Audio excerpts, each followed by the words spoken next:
एक नवजात बाल या जगत अगदी रिकाम्या हाताने येते. ना काही संपत्ती, ना समाजातला दर्जा. अगदी स्वातच नवही नसते. पण ज्या क्षणी बाल जन्माला येते त्या क्षणापासून संपूर्ण कुटुंब या नव्या जीवसाठी स्वप्न पाहायला सुरुवात करते. या बाळाचे व्यक्तिमत्व कसा प्रकारचे घडेल, कोणती मूल्य त्याच्या जीवनाला दिशा देतील, कोणते आशीर्वाद त्याच्या रक्षणाला साथ देतील आणि आयुष्यभर त्याच्या सोबत राहणार नवं कोणता असेल. हिंदू परंपरेने बालाचे नव सहज किंवा घाईघाईने निवडले जात नाही. ते एक पवित्र संस्कारातून दिले जाते. या संस्काराला नामकरण किंवा आपल्या बोलण्यात नामकरण असे म्हणतात. पण एक नावला एवढे महत्त्व का असते? ते बालाच्या कणात हलुचका संगितले जाते आणि आपल्या बालसाठी कोणता नाव योग्य आहे हे कुटुंब कसे ठरवते? नामकरण म्हणजे फक्त बालाला नाव देण्याची एक पद्धत नाही. हा एक नव्या जीवाच्या ओळख, प्रार्थना आणि शुभ संकल्पनांचा स्वागत करण्याचा पवित्र प्रसंग आहे. नामकरण हा संस्कृत शब्द आहे. त्याचा अर्थ आहे नाव देण्याची क्रिया. हा हिंदू जीवनातील पवित्र संस्कारांपैकी एक संस्कार आहे. हे संस्कार आयुष्यातील महत्त्वाचे टप्पे दर्शवतात. आयुष्याच्या प्रत्येक नव्या आणि महत्त्वाच्या सुरुवातीला आपण काही क्षण थांबवे, ईश्वराचे आभार मानवे आणि पुढच्या प्रवासासाठी दिव्य आशीर्वाद मागवे, याची ते आपल्याला आठवण करून देतात. नामकरण हा तो क्षण आहे जेव्हा बाळाचे कुटुंब आणि समाजात औपचारिकपणे स्वागत केले जाते. बाळाला याआधीही भरपूर प्रेम मिळालेले असते. त्याला कुशीत घेतलेले असते, त्याची काळजी घेतलेली असते, त्याचे रक्षण केले जात असते. पण नामकरणच्या दिवशी संपूर्ण कुटुंब जणू त्या बाळाला सांगत असते, तू आमच्या घरी आला आहेस, तू या कुटुंबाचा एक महत्त्वाचा भाग आहेस आणि आजपासून प्रेमाने आणि आशीर्वादाने आम्ही तुला या नावाने हाक मारू. एक नाव पहिल्यांदा खूप छोटी गोष्ट वाटते. शेवटी ते फक्त एक शब्दास्तर असते. पण तोच एक शब्द व्यक्तीच्या आयुष्यातली जवळाजवळ प्रत्येक टप्प्यावर त्याच्या सोबत राहतो. आई वडिलांतील ते नाव प्रेमाने उच्चारात. तेच नाव बाळाच्या पहिल्या शाळेतल्या पुस्तकावर लिहिले जाते. मित्र-मैत्रिणी त्याला त्यात नवने हाक मारतात आणि हळूहळू ते नाव त्याच्या स्वभावाशी, कर्तृत्वाशी आणि लोकांच्या आठवणींशी जोडले जाते. म्हणूनच हिंदू कुटुंबात नाव खूप विचारपूर्वक निवडले जाते. अनेक हिंदू नावांच्या मागे सुंदर आणि खोल अर्थ असतो. एक नाव धैर्य, बुद्धी, शांती, करुणा किंवा प्रकाश यांच्याशी जोडले असू शकते. ते निसर्गापासून प्रेरित असू शकते.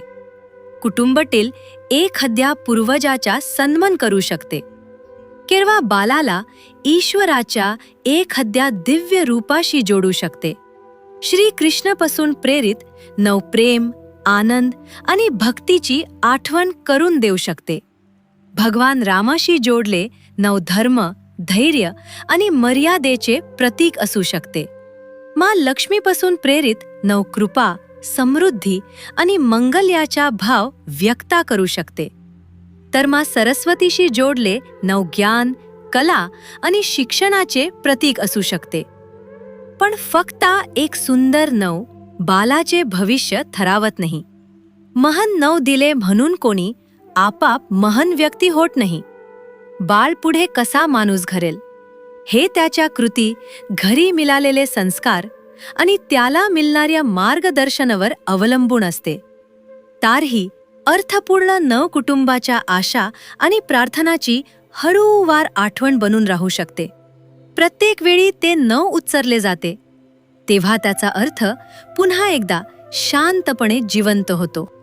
मग नामकरण नेमके केव्हा केले जाते? यासाठी प्रत्येक हिंदू कुटुंब पाळत असेल असा एकच नियम नाही. काही परंपरांमध्ये बालाच्या जन्मानंतर 10व्या, 11व्या किंवा 12व्या दिवशी नामकरण केले जाते. काही कुटुंबा काही आठवडे थांबतात. काही जण शुभतिथी निवडतात, तर काही कुटुंबा आई आणि बाल दोघेही निरोगी आणि आरामत झाल्यानंतर आणि जवळचे नातेवाईक उपस्थित राहू शकतील तेव्हा समारंभ करतात. प्रदेश, समाज आणि कुटुंबाच्या परंपरेनुसार रीतिरिवाज बदलू शकतात. भारतात प्रत्येक भगत हिंदू संस्कार अगदी एकच पद्धतीने केले जात नाही. पण नामकरणाचा मूलभाव सर्वत्र एकच असतो: बलाचे प्रेमाने स्वागत करणे, त्याच्या आरोग्या आणि संरक्षेशी प्रार्थना करणे आणि त्याला प्रेमानं एक अर्थपूर्ण नाव देणे. नामकरणच्या दिवशी घर किंवा मंदिर फुले, दिवे आणि रंगोलीने सजावले जाऊ शकते. बालाला स्वच्छ किंवा नावे कपडे घातले जातात. आई, वडील, आजी, आजोबा आणि जवळचे नातेवाईक एकत्र जमतात. काही कुटुंब पूजा किंवा हवन करण्यासाठी पुरोहितांना बोलावतात, तर काही कुटुंब घरी स्वतःच एक साधी पूजा करतात. प्रार्थनेची सुरुवात सहसा भगवान गणेशांचे स्मरण करून केली जाते. कारण प्रत्येक शुभ कार्याच्या आरंभी त्यांचा आशीर्वाद घेतला जातो. कुटुंब आपल्या इष्टदेवतेची किंवा कुलदैवताचीही प्रार्थना करू शकते. बलाचे आरोग्य, सुरक्षा, चांगला स्वभाव आणि दीर्घायुष्य यासाठी आशीर्वाद मागितले जातात. मग येतो समारंभातला सर्वात महत्त्वाचा क्षण. संपूर्ण खोलीत शांतता पसरते. अनेक परंपरांमध्ये वडील, आई किंवा कुटुंबातील आदरणीय व्यक्ती बाळाच्या उज्ज्वल कणात निवाडे नाव हळूच सांगते. कधी कधी ते नाव अनेक वेळा पुन्हा उच्चारले जाते. त्यानंतर ते नाव सर्वसामान्य जाहिरात केले जाऊ शकते. काही कुटुंबात ते नाव तंदूर भरलेल्या तातडीला लिहिले जाते. पद्धत कुठलीही असो, त्यामुळे असले भाव अतिशय सुंदर असतो. बाळाला त्याचे पहिले नाव एकदा फॉर्ममधून, सर्टिफिकेटवरून किंवा कॉम्प्युटर स्क्रीनवरून मिळत नाही. ते नव सर्वप्रथम त्याला आपल्या मनाच्या प्रेमात ओढत होते.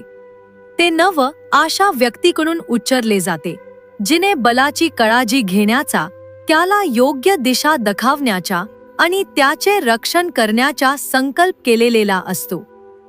नव जाहीर झाल्यानंतर कुटुंबातील वडीलधारी मंडळी बलाला आशीर्वाद देतात. फुले आणि भेटवस्तू अर्पण केल्या जाऊ शकतात. कुटुंब एकत्र बसून भोजनही करू शकते. हा बाळाच्या ओळखीचा पहिला उत्सव बनतो. पण बाळाचे नाव निवडले कसे जाते? काही कुटुंबांचे नाव जन्मपूर्वच नाव ठरवतात, तर काही जन्मानंतर निर्णय घेतात. काही आई वडिलांना एक नाव अनेक वर्षांपासून आवडत असते, तर काही जण नावाचा अर्थ, त्याचा उच्चार आणि कुटुंबाची परंपरा यावर अनेक अथावडे विचार करतात. कदाचित तुमचे स्वतःच नावही एखाद्या देवी किंवा देवतेपासून प्रेरित असेल. एखाद्या आजी आजोबांच्या स्मरणार्थ ठेवलेले असेल. जन्म नक्षत्राशी जोडले असेल किंवा कुटुंबातील अशा एखाद्या कथेचा भाग असेल जी तुम्हाला अनेक वर्षांनंतर समजली असेल.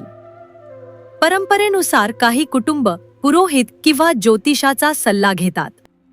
बाळाची जन्मतारीख, वेळ आणि जन्मस्थान यांच्या आधारे जन्मकुंडली तयार केली जाऊ शकते.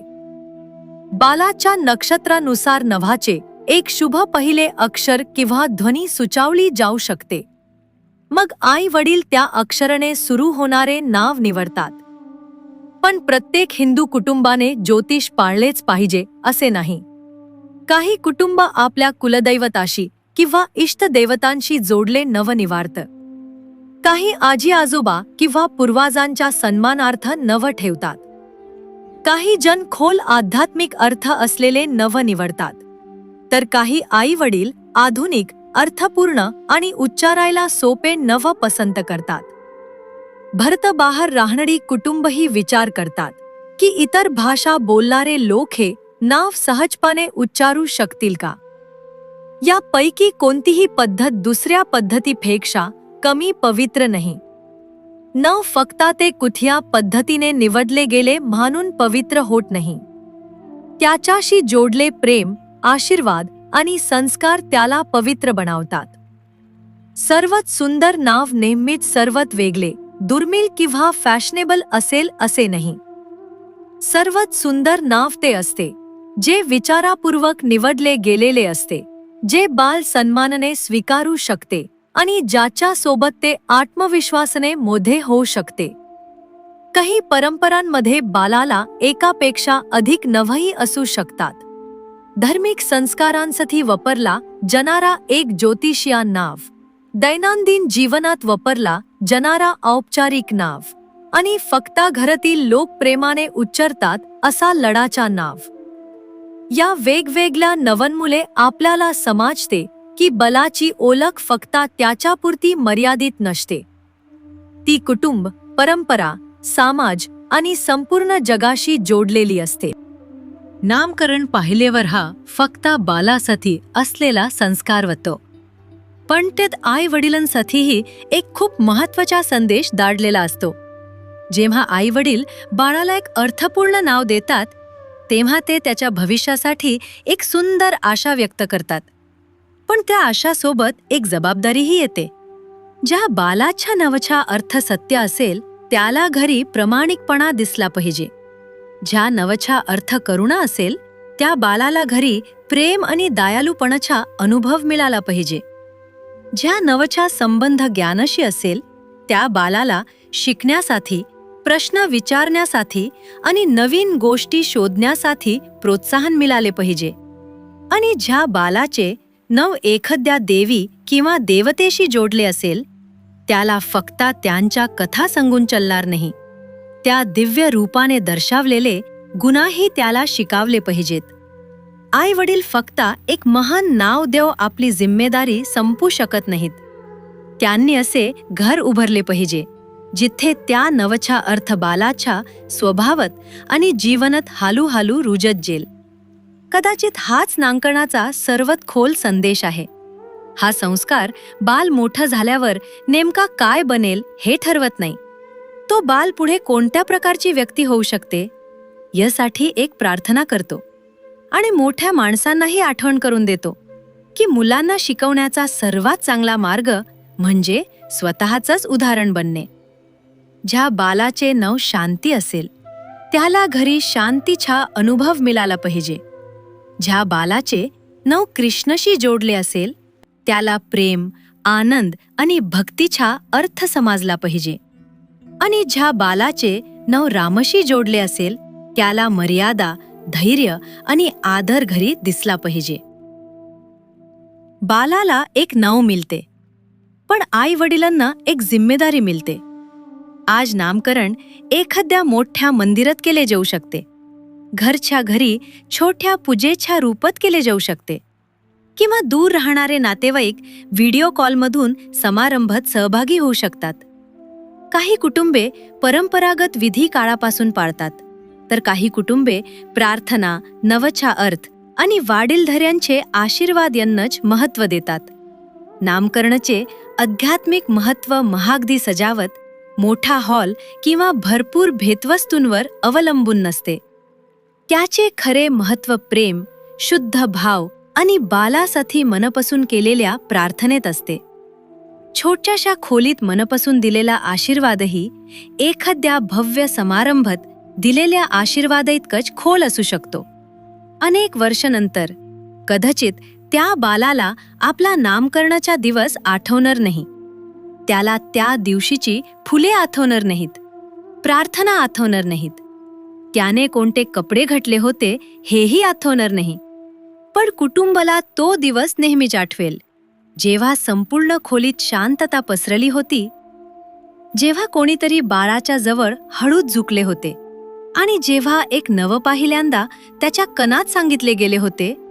तो क्षण कुटुंबाला आठवत राहील, कारण त्या क्षणी या जगता एका नव्या ओळखीचा जन्म झाला होता.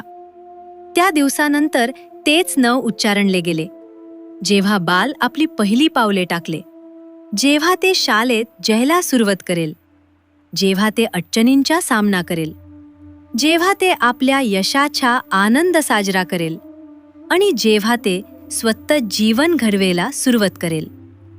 त्या नव्याच्या आत कुटुंबाची पहिली प्रार्थना नेहमीच जिवंत राहील. तू निरोगी राहा, तू धैर्याने पुढे जा, तुझ्या हृदयात नेहमीच करुणा राहू दे, तू धर्माशी जोडलेला राहा, आणि तुझ्या जीवनातील प्रत्येक पावलावर ईश्वर तुझे मार्गदर्शन करो. हाच नामकरणा संस्काराचा पवित्र अर्थ आहे. हा फक्त तो दिवस नाही जेव्हा बालाला एक नाव दिले जाते. हा तो दिवस आहे जेव्हा एक कुटुंब एक नवला आशीर्वादात बदलते आणि त्या आशीर्वादाला एक पवित्र वचनात बदलते. हा व्हिडिओ तुम्हाला अर्थपूर्ण वाटला असेल तर तो लाईक आणि शेअर नक्की करा आणि ASA हिंदू विजडमला सबस्क्राईब करा. इथे आपण हिंदू धर्म, संस्कार आणि मुलांशी संबंधित पवित्र परंपरा सोप्या आणि सुंदर पद्धतीने समजून घेतो. प्रत्येक बालाला उत्तम आरोग्य, प्रेमळ मार्गदर्शन आणि धर्मने भरलेले जीवन लाभो. जय श्री कृष्ण.